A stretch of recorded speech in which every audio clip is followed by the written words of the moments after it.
The first time a massive timber wolf dropped a bundle of rags on Alice's porch, she thought it was bringing her a fresh kill.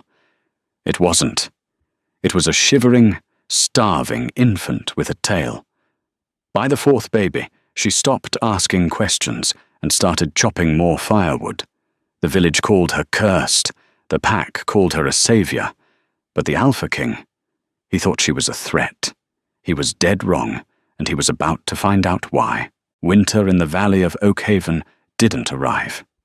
It invaded. It stripped the trees bare, froze the river into jagged slabs of grey ice, and trapped the villagers in their cramped, smoke-filled cottages. Alice lived a mile outside the village proper, banished by silent consensus after her husband died of the sweating sickness, and she, miraculously, survived. They didn't call her a witch to her face. They just stopped selling her flour and looked away when she walked past. She lived in a dilapidated stone mill that had stopped grinding wheat decades ago. The wheel was frozen solid, the roof leaked, but it was hers, and she had a hearth, a stack of split pine, and 2 stubborn goats. It was the deep middle of the night when the scratching started. Alice woke. She lay perfectly still on her straw mattress, her breath pluming in the freezing air of the cabin. The fire had died down to glowing orange embers. Scratch. Scratch. Thump. It was low on the heavy oak door. Not a knock. A heavy, rhythmic scraping. A bear, perhaps, desperate and starved out of hibernation. Or worse. The forest beyond her clearing belonged to the wolves. Not the regular kind. The kind that walked on 2 legs when the moon was right. The kind that waged brutal, territorial wars in the dark. Alice slipped out from under her wool blankets. The stone floor bit into her bare feet like crushed glass. She bypassed the dull kitchen knife and picked up the heavy iron hearth poker. It was solid, blackened by years of fire. She crept toward the door. The scratching stopped. She pressed her ear against the rough wood. Nothing. Only the whistle of the wind through the eaves. She waited 10 heartbeats, then 20. Slowly, she lifted the iron latch and pulled the door inward just an inch. The cold hit her like a physical blow. But it wasn't the wind that made her breath catch in her throat. Sitting on her snow-covered porch, barely 3 feet away, was a wolf. It was massive, its shoulders easily reaching her waist. Its coat was a mottled, dirty grey, matted with frozen mud and dark, dried gore along its flank. It had 1 torn ear. Its eyes, a pale, startling amber, locked onto hers. Alice tightened her grip on the iron poker. Her knuckles turned white. She didn't scream. Screaming was for prey. The beast didn't bare its teeth. It didn't lunge. It simply lowered its massive head, nudged a dark woolen bundle that lay on the frost-heaved planks of the porch, and took a slow step backward. It huffed a plume of steam into the night air, gave Alice one last, unreadable look, and turned. In 3 silent bounds, it vanished into the tree line. Alice stood trembling in the doorway. She stared at the bundle. It was perfectly still. She should close the door. She should throw the heavy iron bolt, build up the fire, and pretend the nightmare never happened. The woods were full of tricks. The shifters were known for their cruelty, their strange, violent games. Then the bundle whined. It was a tiny, pathetic sound. A mule. Alice dropped the poker. It clattered loudly against the stone threshold. She dropped to her knees on the frozen porch, uncaring as the ice soaked through her thin linen shift and pulled back the folds of the coarse, damp wool. A face looked up at her. It was a baby. A human baby, perhaps 6 months old. But as Alice's trembling fingers brushed the child's freezing cheek, she felt the coarse, unnatural thickness of the hair on its head. She saw the eyes, wide, frightened, and a vivid, unnatural amber, exactly like the beast that had left it. and wrapping around the child's small, shivering leg was a thin, dark tail. A shifter pup. To harbour one of their kind was a death sentence in the human lands. The king's soldiers burned out entire homesteads for leaving so much as a bowl of milk out for a stray wolf. The baby whimpered again, its lips turning a dangerous shade of blue. "Damn it all," Alice whispered. She scooped the bundle into her arms, hurried inside, and kicked the heavy door shut behind her. She threw the bolt. The next hour was a blur of frantic survival. She built the fire up until the chimney roared, nearly suffocating the small room with heat. She heated goat's milk in a battered tin pot, dipping a clean rag into the warm liquid and letting the infant suckle the drops. The child was freezing, dangerously thin. Alice stripped off the damp, foul-smelling wool, wrapped the baby in her own clean, dry winter cloak, and held it tightly against her chest, rocking by the hearth. She expected the child to die. It was too small, too cold. But as the hours ticked by, the pup's internal furnace kicked in. The unnatural, rapid healing of the wolf kind fought the frost. By dawn, the blue tinge had left its lips. It slept soundly, its small fists curled against Alice's collarbone, a low, rumbling purr vibrating against her ribs. Alice looked down at the sleeping face. "You're a secret now," she told the quiet room. She had no idea what she had just started. The second bundle arrived a week later. This time, Alice wasn't asleep. She was mending a fishing net by the fire when the familiar, heavy thump sounded against the wood. She opened the door to find 2 wolves. One was limping badly. Between them lay a woven basket. They didn't linger. They saw Alice open the door, abandoned the basket, and bolted into the snow. Inside the basket were twins, barely weeks old. 4 days after that, a single black wolf, panting heavily, carried a toddler by the scruff of a ragged shirt and dropped him unceremoniously into the snowbank by Alice's woodpile. By the end of the month, Alice had 5 shifter pups in her cramped, one-room mill. Her life devolved into a grueling, exhausting marathon of survival. The romanticized idea of motherhood vanished within the first 24 hours, replaced by the sheer, brutal mechanics of keeping 5 living creatures fed, warm, and quiet. Shifter pups were not like human babies. They ran hotter, requiring less blankets but twice the calories. They didn't just cry, they howled, a sound that made Alice's blood run cold for fear a passing hunter or woodcutter might hear. She tore apart her remaining furniture. Her dining table became a barricade for the hearth. Her storage chests were gutted, lined with straw and old dresses to serve as cribs. The toddler, whom she named Pip because he squeaked like a mouse when hungry, was a terror. He was stuck halfway between forms, possessing human hands but a wolf's snout, and he teethed on everything. The legs of her chairs were chewed to splinters. Exhaustion became her permanent state of being. She slept in 10-minute bursts, sitting upright in a chair with a heavy iron skillet in her lap, ready to bash anything that threatened the fragile ecosystem she had built. Food was the biggest problem.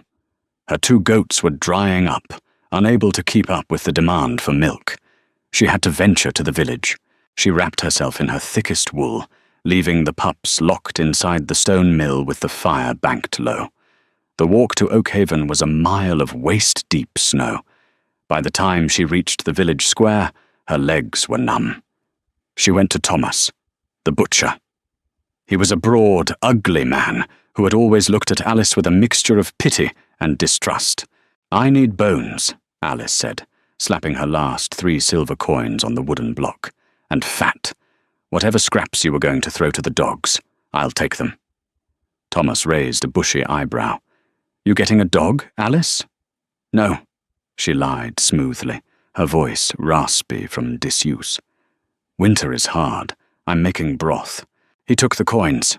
He gave her a sack of bloody marrow bones, suet, and gristle. It weighed heavily in her arms. She stopped by the miller next, trading a pouch of dried summer herbs for a sack of coarse oats. She dragged her haul back through the snow, her muscles screaming, her lungs burning with the frost. She boiled the bones into a thick, fatty stew, mixing in the oats. The pups devoured it. They ate like feral things, growling at each other, snapping their tiny jaws. Alice sat on the floor among them, coated in flour, smelling of sour milk and wet dog, and watched them eat. For the first time in years, the crushing loneliness of the mill was gone. Replaced by chaos, yes. But the silence was broken. Deep in the wind valleys, the war was ending. Torin, the alpha king of the northern pines, stood over the frozen corpse of his rival. He wiped his blade on the dead man's cloak and sheathed it. His pack had won. The southern invaders were broken, scattered, but the victory tasted like ash in his mouth. His pack had paid a devastating toll. Entire families wiped out. Dens collapsed. For weeks, as his warriors fought on the front lines, the vulnerable, the pups and the nursing mothers, had been hidden away in the deep caves, but the southern wolves had found them. By the time Torin's guard arrived, it was a slaughter. Yet the body count didn't match. "My king." Garrett, Torin's second-in-command, approached. His arm was bound tightly in a bloody rag. "We've scoured the ridge.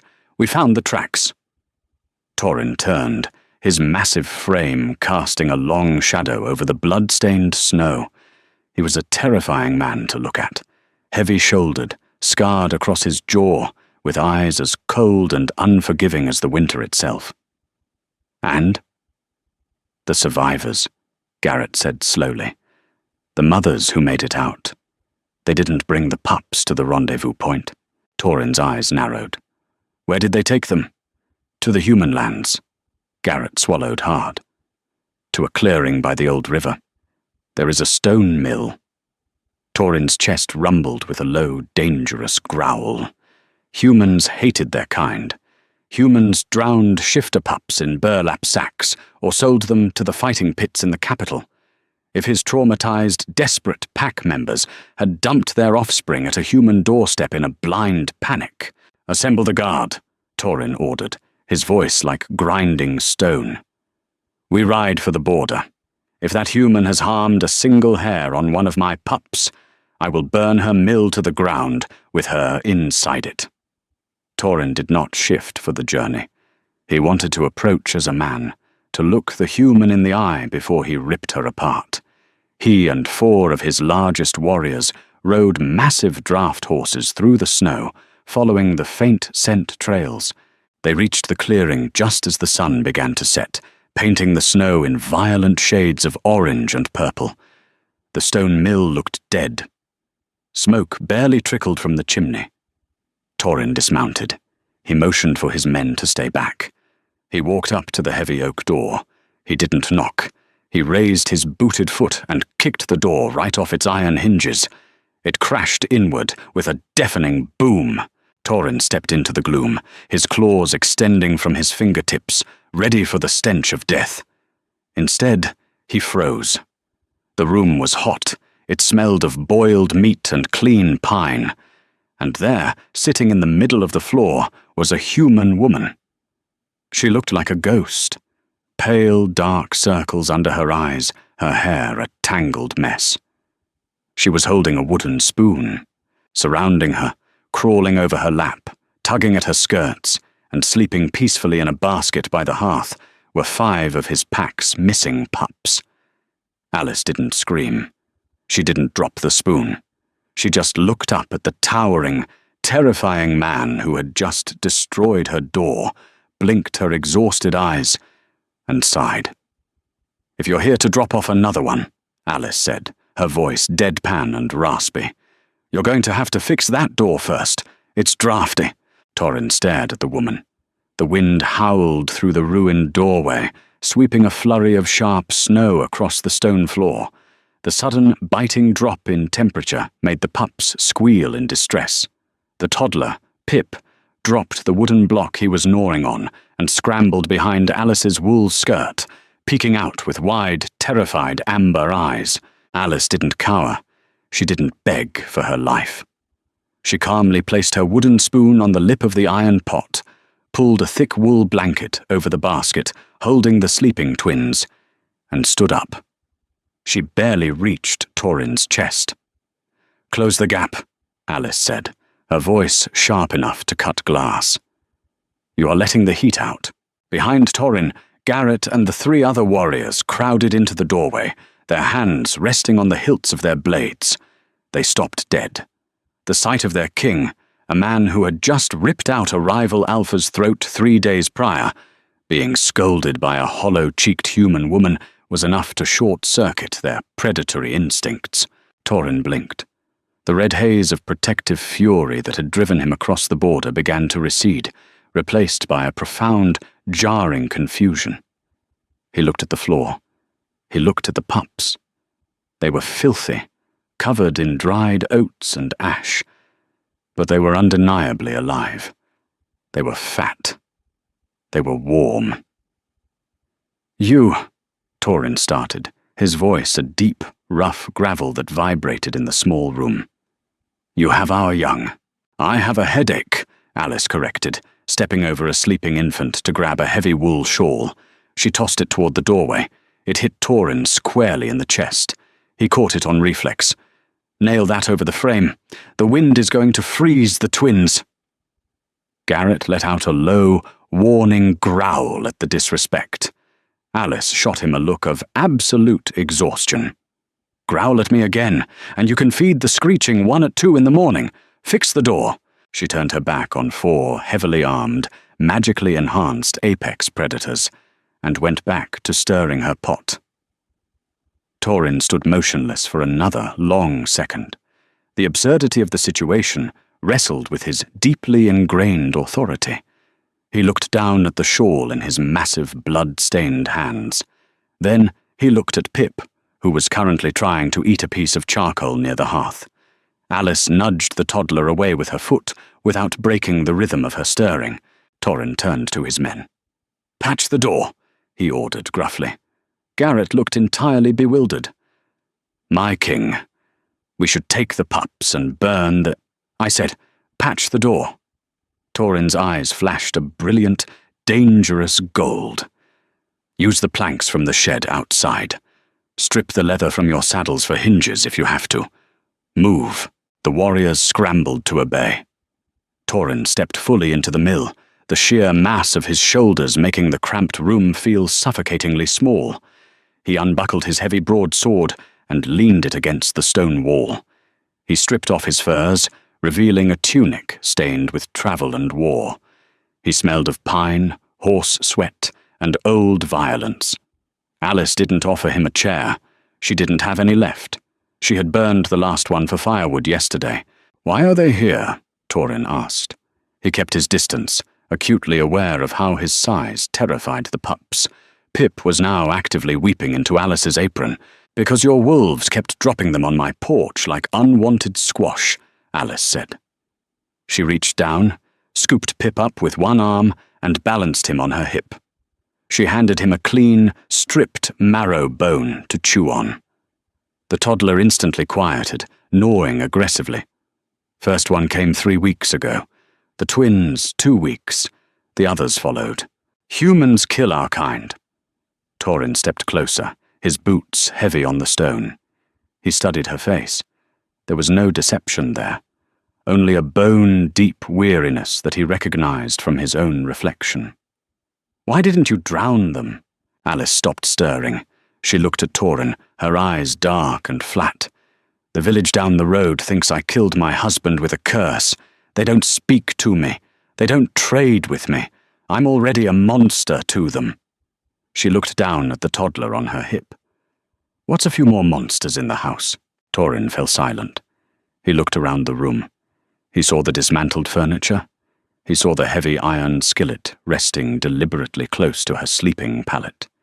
He saw the empty pantry shelves and the pot of thick, fatty gruel bubbling over the fire. She had starved herself to feed them. The wind howled outside, but the heavy pounding of hammers began as his men worked desperately to seal the doorway. "We will take them," Torin said quietly. "We will return to the wind valleys." "No, you won't," Alice said flatly. Torin's jaw tightened. "They belong to my pack." "They belong in a warm room," Alice snapped, finally turning to face him fully. "Look at them. The twins are recovering from frostnip.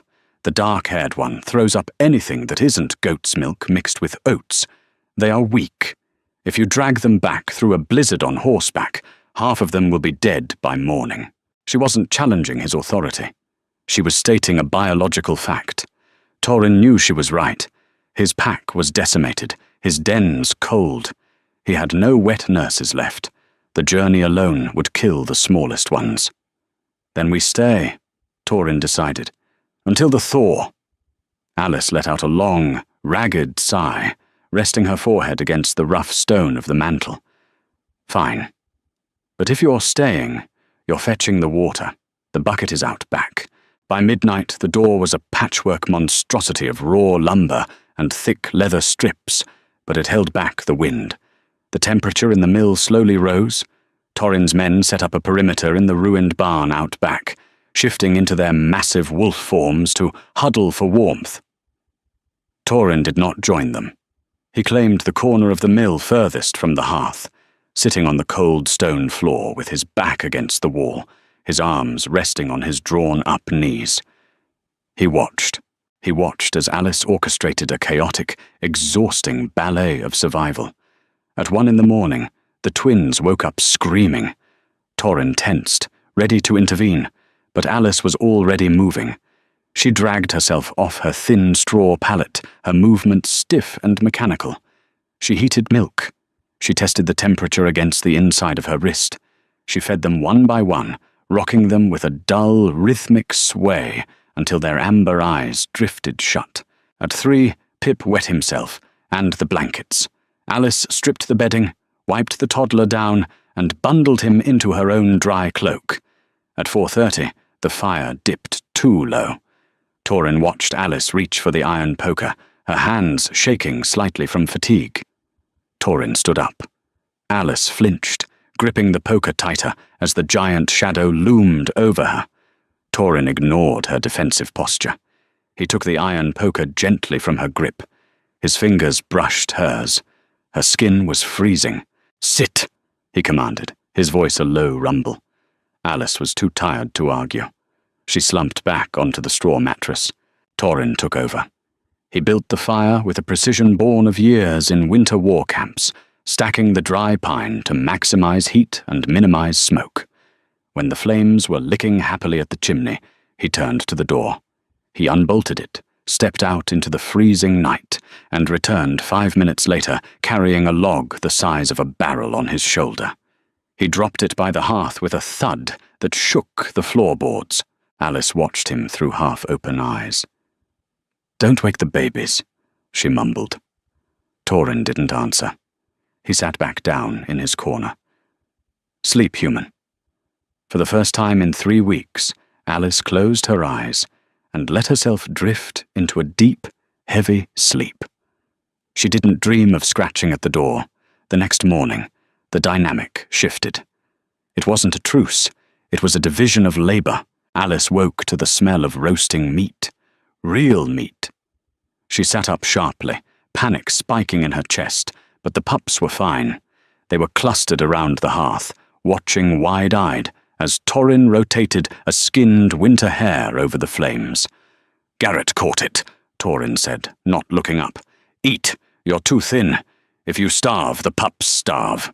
It wasn't a kind gesture. It was a tactical one. Alice accepted it as such.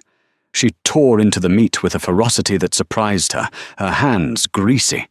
She hadn't eaten solid protein in a week. "The grey one," Torin said, nodding toward the largest pup, who was currently trying to climb Alice's leg. "His name is Kyle.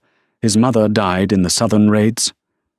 Alice paused, a piece of meat halfway to her mouth. She looked down at the boy. "I've been calling him Potato." Torin's lips twitched. It was a microscopic movement, but Alice caught it.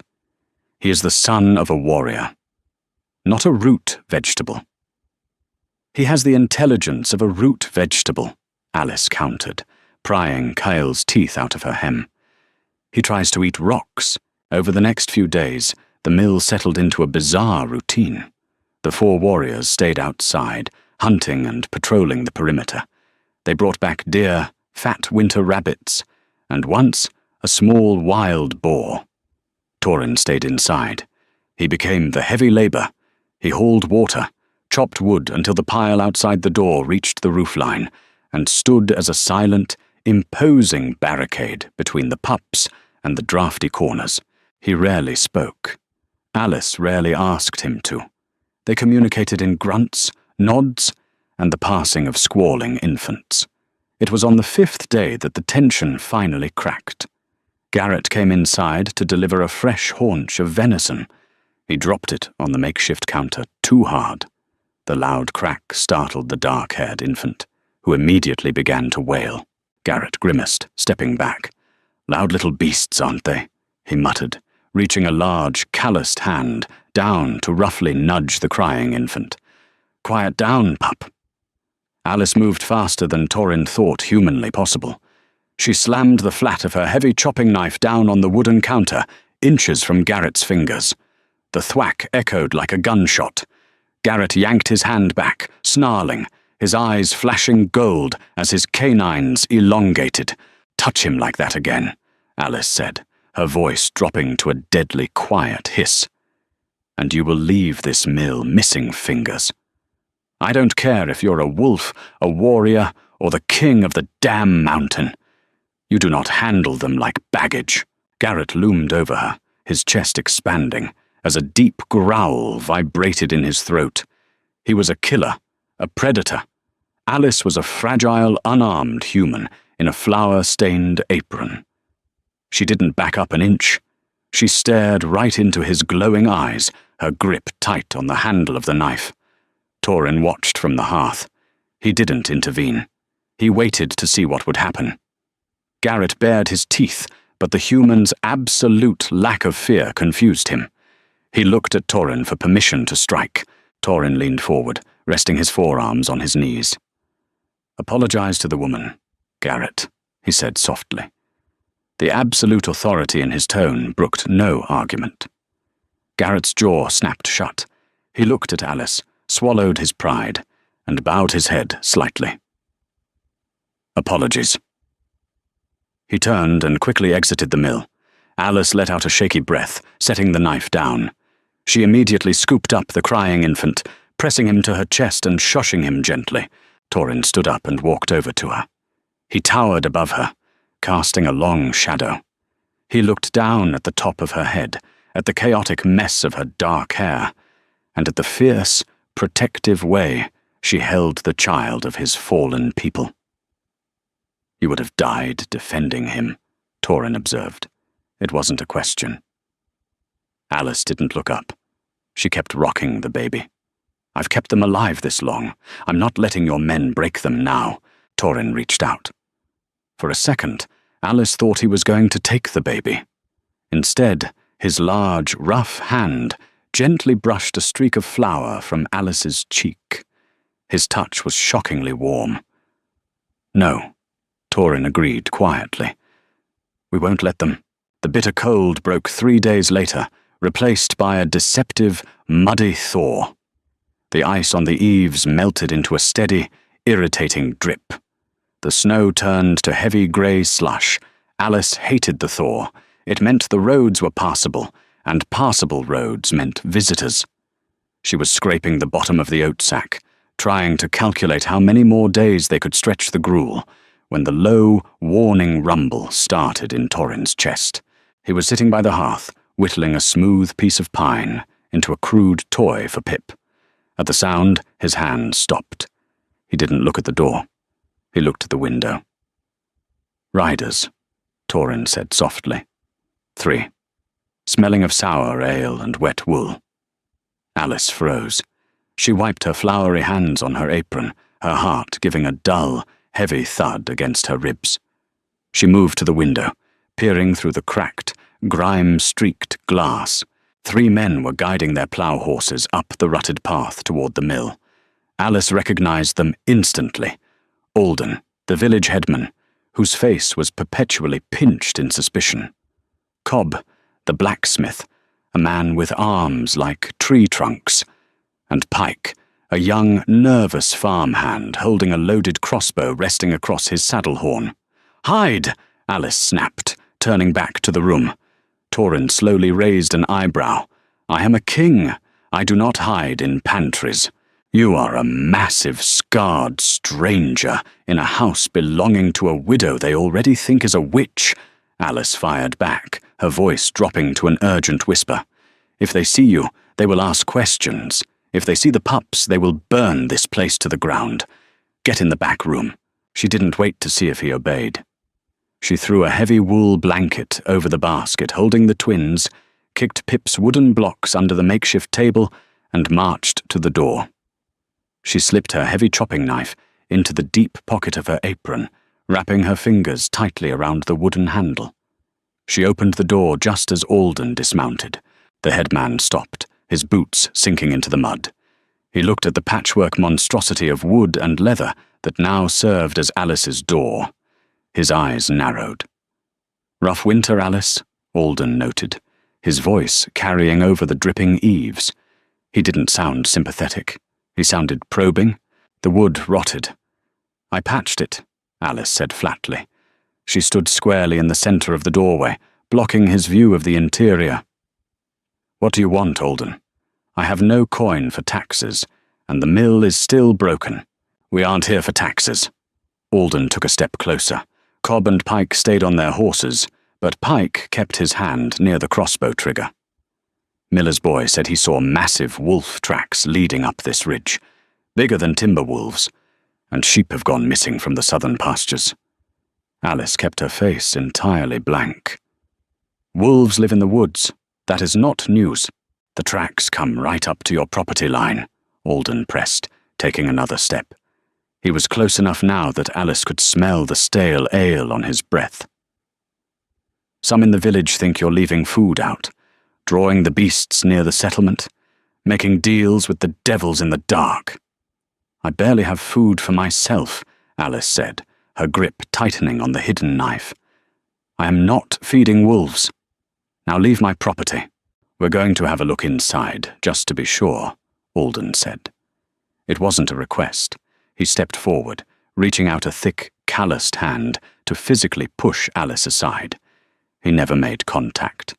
A hand the size of a dinner plate shot out from the gloom behind Alice. Thick fingers wrapped around Alden's wrist with the terrifying, immovable grip of a steel vice. Alden gasped, his knees buckling slightly as the pressure instantly ground his bones together. Torrin stepped into the doorway. He had to duck to clear the frame. He didn't draw his sword. He didn't need to. He wore his heavy furs, his chest expanding as he breathed the damp air. His face was a mask of cold, predatory calm. Cobb's horse whinnied in panic, backing up. Pike fumbled with his crossbow, his hands shaking so badly he nearly dropped it into the mud. "The lady told you to leave," Torrin said. His voice was not loud, but it possessed a strange, vibrating frequency that made the hair on the back of Alice's neck stand up. Alden stared up at the giant, his face draining of all color. He tried to yank his arm back, but Torrin didn't yield a fraction of an inch. "Who are you?" Alden stammered. "I am the master of the estate that borders this ridge," Torrin lied, his golden eyes fixing on the headman with absolute lethality. "Alice is under my employment. She tends this property for me. Anyone who trespasses, anyone who threatens her, answers to my guard." With his free hand, Torrin reached into his tunic and pulled out a heavy leather coin purse. He tossed it into the mud at Alden's feet. It landed with the heavy, undeniable clinking of solid silver. "For your missing sheep," Torrin said, "and for your silence. If I see you on this ridge again, I will not pay you. I will bury you." Torrin let go of the wrist. Alden stumbled backward, clutching his arm to his chest. He looked at the silver in the mud, then at the terrifying man in the doorway, and finally at Alice. He didn't say another word. He scooped up the purse, scrambled onto his horse, and spurred the beast down the path. Cobb and Pike followed blindly, their horses kicking up wet slush in their haste to flee. Alice stood on the porch, her breathing shallow and fast. She watched them disappear into the tree line. Slowly she took her hand out of her pocket, releasing the knife. Her fingers ached. Torin looked down at her. "You were going to stab him." "If he crossed the threshold, yes," Alice said, her voice shaking slightly despite her best efforts to control it. She turned to look at Torin. "You just made me the ward of a mythical warlord. They will gossip about this for a decade." "Let them gossip," Torin said, stepping back inside and leaving the door open for her. "Gossip keeps cowards away.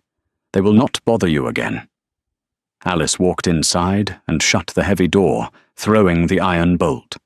The silence of the mill settled around them, thick and heavy. She looked at Torin, really looked at him. The broad shoulders, the scarred jaw, the terrifying stillness of him. "Thank you," she said softly, the words feeling foreign on her tongue. Torin merely nodded, returning to the hearth to pick up his knife and the piece of pine. "I expect my meals to be on time, employee." The adrenaline of the village confrontation faded, leaving behind a deep, hollow exhaustion. But Alice was not permitted to rest.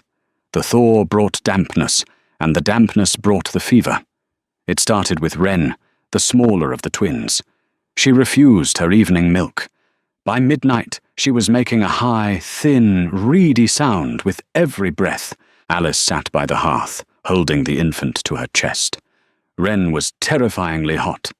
It felt like holding a stone that had been left in the midday sun. The child's skin was flushed a dangerous, mottled red, and her tiny limbs were rigid. "Water!" Alice croaked, panic finally piercing her cynical armor. She looked wildly at Torin, who was standing by the window.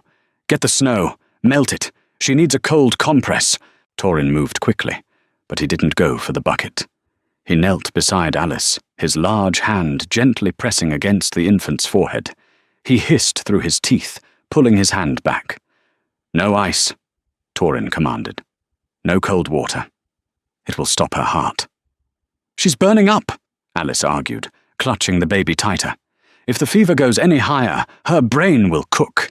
I need willow bark and snow." "She is not human, Alice." Torin's voice was firm, leaving no room for debate. He reached out and took the infant from her arms. Alice tried to resist, but she had no strength left. "Wolves run hotter than men," Torin explained, walking toward his corner of the room. He sat down heavily on the stone floor. When the pups hit their first major growth phase, their blood attempts to force the first shift. The body fights it. It is the change sickness. If you cool her down, the magic will turn inward and stop her lungs. She has to burn through it. Alice watched in stunned silence as Torin unlaced his heavy leather tunic and pulled it over his head. He tossed it aside, leaving his massive chest bare. In the flickering firelight, his torso was a map of violent history. Thick, silvery scars slashed across his ribs, his shoulders, and jagged over his collarbone. He didn't seem to care about the cold drafts creeping across the floor. He gently laid the burning infant directly against his bare skin, right over his heart, and wrapped his thick, fur-lined cloak around them both, creating a cocoon of immense, radiating body heat. "Sit with me," Torin said, looking up at Alice. Alice hesitated, her hands empty and trembling. She crossed the room and sank onto the floor beside him. She pulled her knees to her chest, her eyes fixed on the small bundle wrapped in Torin's cloak. "Will she survive it?" Alice asked, her voice barely a whisper. "She is strong, and she is full of the rich fat and meat you fed her," Torin replied, his gaze steady on the fire. "Many pups in the wild do not survive the first fever because they are starved. You gave her the strength to fight. Alice rested her chin on her knees. The mill was completely quiet, save for the crackle of the burning pine and Wren's rapid, shallow breathing. The proximity to Torin was overwhelming. Without his tunic, the sheer heat radiating off his body was like sitting next to a second hearth. He smelled intensely of the forest, crushed pine needles, damp earth, and clean sweat. Her eyes traced the thickest scar, a brutal, jagged line that ran from his left shoulder down to his navel. "The Southern Alpha?" Alice asked quietly, nodding toward the mark. Torin looked down at his chest. "No. An old challenge. From my youth, before I was king. A rival who thought I was too soft to lead, because I refused to execute the elderly when winter rationing began." "You fought for the weak," Alice noted. "I fought for my pack," Torin corrected mildly. "Every life has value, even the ones that cannot hold a sword." He shifted slightly, adjusting Wren's weight. "You understand this? You took in 5 squalling beasts that were not your own. You starved yourself so they could eat." "Why?" Alice looked away, staring into the orange embers. "I didn't have a choice. They were dumped on my porch." "You always have a choice," Torin countered softly. "You could have locked the door. You could have walked away. The village would have praised you for letting monsters die." Alice was quiet for a long time. The memories she kept buried deep in the frozen ground behind the mill threatened to rise. "My husband, Thomas, died of the sweating sickness 3 years ago," she said, the words falling from her lips like heavy stones. "The village quarantined us, nailed our door shut from the outside. They passed a bucket of water through the window once a day." Torin's jaw tightened. He didn't interrupt. "He burned for 5 days," Alice continued, her eyes glassy and distant. "I begged them for a healer, for medicine. They just stood in the yard and prayed for our souls. When he finally stopped breathing, I had to break the window to climb out. I dug his grave myself, in the frozen mud. It took 2 days." She finally looked up at Torin, her expression fiercely, painfully guarded. "I don't like the cold, and I don't let things die alone in the dark, if I can help it." Torin looked at the fragile, unbreakable woman beside him. He felt a profound shift in his chest, a sensation entirely separate from the dormant magic of his wolf. It was awe. He had led armies of hardened killers, but he had never met a warrior quite like the flower-stained human sitting on his floor. Slowly, he reached out with his free hand. He didn't touch her face. Instead, he wrapped his large, calloused fingers over her trembling hand where it rested on her knee. His grip was grounding, solid and incredibly warm. "You are not alone in the dark anymore, Alice," Torin said quietly. Alice didn't pull her hand away. They sat together in the quiet, absolute darkness of the mill, listening as the rapid, frantic breathing of the infant slowly, miraculously, began to steady and deepen into sleep. The fever had broken. Spring did not arrive with gentle breezes and blooming flowers. It came with the violent, cracking roar of the river breaking its ice. The snow melted rapidly, turning the ridge into a treacherous slide of thick, sucking mud. Green shoots stabbed through the dead earth, ruthless and hungry for the sun. With the thaw came the inevitable. The mountain passes were clear. Alice stood by the hearth, her back aching as she folded the last of the clean wool blankets. She packed them tightly into the heavy leather saddlebags Torin had brought inside. Her movements were brisk, efficient, and entirely devoid of emotion. If she stopped moving, if she let herself think about the quiet that was about to fall over the mill, she would shatter. Pip was chasing his own tail in the center of the room, occasionally tripping over his own oversized paws for feet. Kyle was gnawing on the leg of the newly repaired table. The twins were asleep in their basket, blissfully unaware that their world was about to change again. Torin stood by the open doorway. The fresh spring air blew into the room, carrying the scent of damp soil and the distant, restless energy of his warriors waiting by the tree line. Garrett had brought the main escort down from the mountains at dawn, a dozen massive wolves pacing in the shadows of the pines. "They need feeding every 4 hours," Alice said, her voice entirely flat. She shoved a bundle of dried meat into a pouch and tossed it onto the table. "Don't let Kyle eat the fat directly. It gives him the runs, and Pip needs his back scratched right between the shoulder blades to settle him at night." Torin watched her. He had shed his heavy winter furs, wearing only a dark leather tunic and a sword belt. He looked every inch the Alpha King, wild and untouchable. "Garrett has instructed the wet nurses in the keep," he said, his voice a low, steady rumble. "They will be cared for." "Wet nurses," Alice repeated, a bitter, sharp edge finally cutting through her forced apathy. She gripped the edge of the table. "Right. Well, make sure they know Wren runs hot. If she gets a fever, they leave her be." Torin took a step into the room. The distance between them had grown over the last 3 days, expanding in parallel with the melting snow. The necessity of their survival was over. The rigid lines of their worlds, human and shifter, peasant and king, had snapped back into place. "Alice!" She didn't look at him. She couldn't. She focused on the coarse weave of the basket handle. "The silver you left in the pantry is more than enough to fix the roof and buy new goats. I consider the debt paid. We are square, King Torin." He crossed the room in 3 long strides. He stopped right behind her.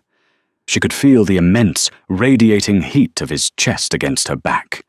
He didn't touch her, but his presence was a physical weight, pressing the air from her lungs. "Come with us," Torin said. It wasn't a command.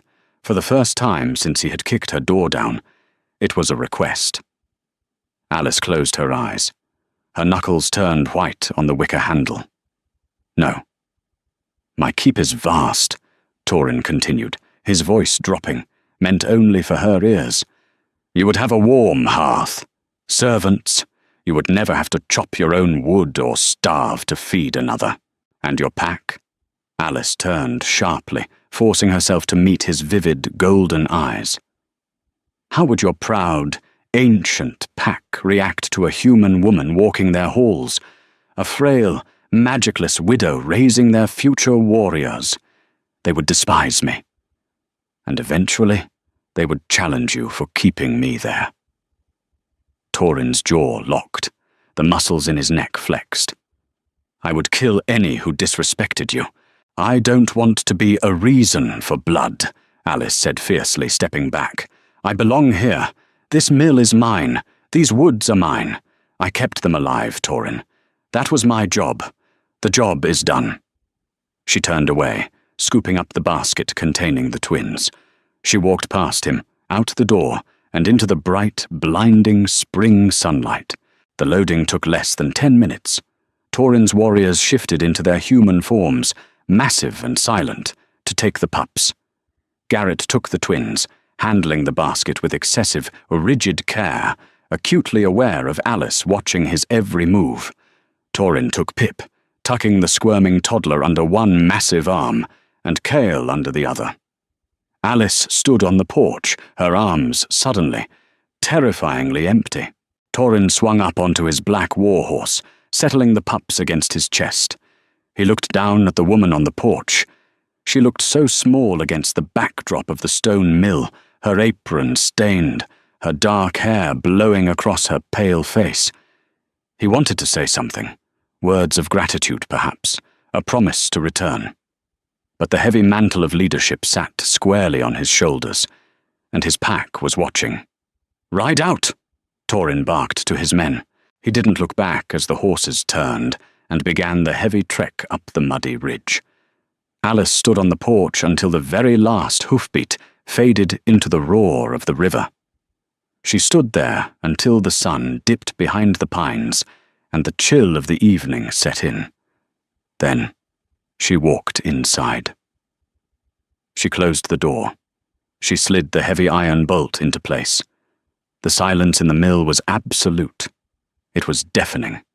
It settled in the corners like dust, heavy and suffocating. Alice walked to the hearth, picked up the broom, and began to sweep. By the 7th day, Alice had scrubbed the stone floor until her hands bled. She had dismantled the makeshift cribs, using the wood to patch the draughty holes in the pantry. She had washed every blanket, boiling them in lye to strip away the stubborn, musky scent of pine and wet fur. She rebuilt her life with mechanical, ruthless precision. But the mill was wrong. The air felt thin. The fire didn't throw enough heat. She kept waking up at 2 in the morning, her heart hammering in her throat, her hands reaching out for a crying infant that wasn't there. She would sit up in the dark, clutching her knees to her chest, and listen to the wind, waiting for a scratch at the door. On the 8th day, she walked into the village. She needed salt, and she refused to hide like a hermit anymore. She wore a clean grey dress and her heavy wool cloak, the pouch of Torrin's silver heavy at her belt. Her arrival in Oakhaven was met with dead silence. The women drawing water at the well stopped talking. The blacksmith's hammer ceased its ringing. As Alice walked down the muddy thoroughfare, the villagers practically pressed themselves against the walls of the buildings to give her a wide berth. Alden, the headman, ducked into the tavern the moment he saw her. She went to Thomas the butcher. He didn't ask if she was getting a dog. He shoved a massive prime cut of salted pork across the counter, refusing to look her in the eye. 3 coppers, Alice said, placing the coins on the block. Keep it, Thomas muttered, wiping his hands nervously on his apron. Just take it and go, Alice. Please. She was no longer the cursed widow. She was the monster's keeper. She was untouchable. Alice took the meat and walked back up the ridge.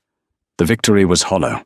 She had total security, infinite firewood, and silver in her pantry. But she had never been more profoundly alone in her entire life. 200 miles north, the stone keep of the Wind Valley echoed with a different kind of misery. The fortress was a masterpiece of ancient architecture, carved directly into the living granite of the mountain. It was warm, defensible, and currently descending into total chaos. Torrin sat on his heavy stone throne in the main hall, his elbows resting on his knees, his fingers pressing hard into his temples.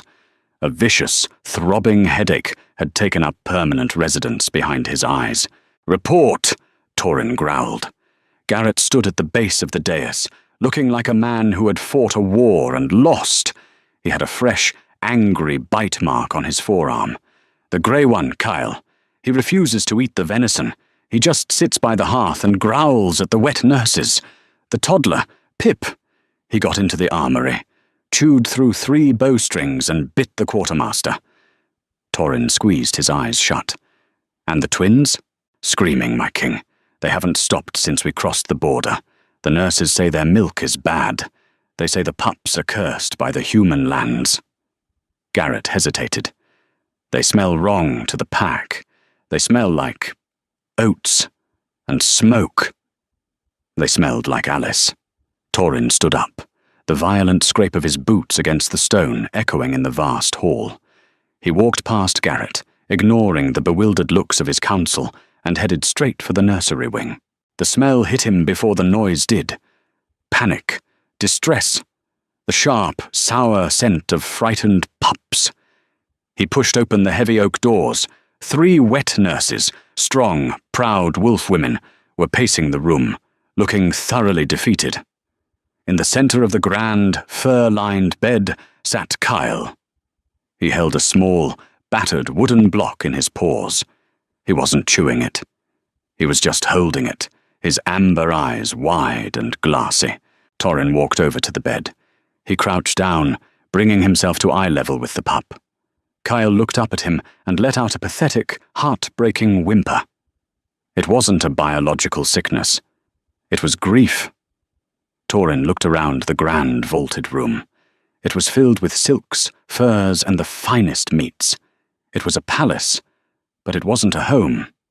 A home was a draughty stone mill with a barricaded door, a pot of boiling bones, and a woman who commanded alpha wolves with a wooden spoon. He had tried to force the pups back into a mold they no longer fit. He had tried to force himself back into the rigid, isolated role of the king. "Pack your saddlebags," Torin said, not taking his eyes off Cale. Garrett, who had followed him to the doorway, frowned. "My king, where are we riding?" Torin stood up to his full, towering height. His golden eyes blazed with a sudden, absolute clarity. He didn't care about the pack laws. He didn't care about the ancient divides. He was the alpha, and his pack was bleeding from a wound he had caused. "We are going back to the ridge," Torin commanded, his voice ringing with absolute authority. "Prepare a gentle-paced wagon, and find me the thickest, warmest furs in the vault." It was a cold, rainy Tuesday night when the scratching started. Alice was sitting in her rocking chair by the dead hearth, staring at the ash. Scratch, scratch, thump. She stopped breathing. The heavy iron poker was leaning against the wall. She didn't reach for it. She stood up, her legs trembling so violently she had to grip the back of the chair to steady herself. She walked to the door. She rested her forehead against the thick wood. Slowly, she threw the iron bolt. She pulled the door open. The rain was driving hard, a cold spring downpour that turned the porch into a slick wooden mirror. Alice expected a stray beast. She expected a straggler from the pack, perhaps injured, dragging itself to the only human doorstep it remembered. She did not expect a massive, canvas-covered wagon. And she certainly didn't expect the Alpha King, standing in the torrential rain, looking like a drowned mountain. Torin didn't wear his heavy armor or his royal furs. He wore a simple, soaked tunic that clung to the heavy slabs of muscle on his chest. His hair was plastered to his forehead. In his arms, tucked securely against his chest, beneath a thick, waxed leather cloak, was a bundle. Alice stood frozen. The rain blew under the eaves, striking her face, but she couldn't move. Torin stepped onto the porch. The wood groaned under his weight. He didn't say a word. He simply pulled back the edge of the waxed leather. Kyle poked his head out. The grey pup was a miserable, shivering mess. But the moment his amber eyes locked onto Alice, his ears snapped forward. He let out a sharp, ragged yip, a sound so loud and piercing it cut straight through the noise of the storm. Before Torin could stop him, Cale scrambled out of the king's grip, hit the wet deck, and launched himself at Alice. His heavy paws caught her squarely in the chest, nearly knocking her backward. She hit the doorframe, her arms instinctively wrapping around the wet, filthy, heavy pup. He buried his snout under her chin, whining frantically, a desperate, rapid vibration against her collarbone. Alice squeezed her eyes shut. The dam broke. She buried her face in Kyle's damp fur, her breath catching in a painful, jagged sob she couldn't swallow down. Behind Torin, the flap of the wagon parted. Garrett stood inside the dry interior. He was holding Pip, who was currently attempting to climb over the big warrior's shoulder to get to the door. Beside him, 2 other warriors held the baskets. "They didn't eat," Torin said. His voice was rougher than the storm, low and totally devoid of his usual commanding timbre. "They didn't sleep. The keep is built for soldiers, Alice, not for them."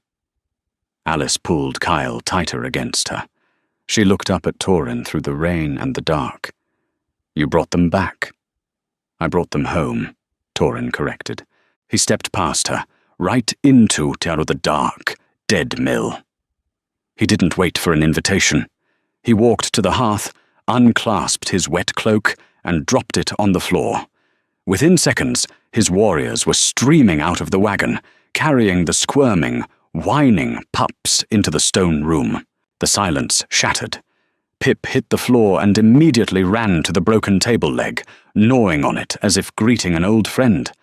The twins, handed to Alice by a very wet and very relieved Garrett, immediately began rooting against her grey dress, their tiny fists grabbing at her fabric. Alice stood in the centre of the chaos. She smelled wet fur, damp earth, and sour milk. It was the most beautiful thing she had ever experienced. Torrin was already at the woodpile. He hauled a massive, dry log into the room, knelt by the cold hearth, and struck flint to steel. The fire caught quickly, illuminating the stone walls, casting long, dancing shadows over the dismantled furniture and the squalling pups. He stood up and turned to her. The golden glow of the fire caught his eyes. "My counsel told me I was a fool," Torrin said, stepping closer. The rest of the warriors had quietly backed out, pulling the door shut, leaving them alone with the children. "They said a king belongs in his fortress. They said a human has no place in the pack." Alice swallowed hard. "And what did you say?" "I broke my counselor's jaw," Torrin replied plainly. "Then I packed a wagon." He closed the remaining distance between them. He reached out, his massive hands gently cupping her face. His thumbs, rough and calloused, wiped away the rain and the stray tears that had escaped her eyes. The sheer heat of him chased away the damp chill of the storm. "The pack does not dictate where my territory ends," Torrin said, his voice dropping to a low, possessive rumble. "This ridge is my territory now. This mill is my den. And you?" He leaned down, his forehead resting against hers. "You are the mother of my wolves. You are mine." Alice didn't pull away. She didn't throw a witty remark or raise her chin in defiance. She reached up, one hand supporting a twin, the other grabbing the wet fabric of his tunic, holding on to him like an anchor. "The roof leaks," she whispered, her voice trembling. "I brought builders," Torrin murmured against her skin. "The goats are gone." "I brought a herd." Alice let out a shaky breath, finally letting the exhausting, brutal grip on her independence shatter. "I need you to fetch the water." Torrin's lips curved into a faint, real smile. Always my fierce, terrible human. Outside, the storm raged on, beating against the stone walls and the heavy, reinforced door. But inside, the fire roared. The mill was filled with the sounds of chewing, squeaking, and the steady, unbreakable heartbeat of a family that refused to be left in the dark. Alice closed her eyes, surrounded by monsters, and finally felt entirely safe. And that is how a cynical, outcast widow became the most feared and respected mother in the Northern Territories, taming not just 5 feral pups, but the Alpha King himself. Torrin found his match not in another wolf, but in a fiercely stubborn human armed with a wooden spoon and an iron will.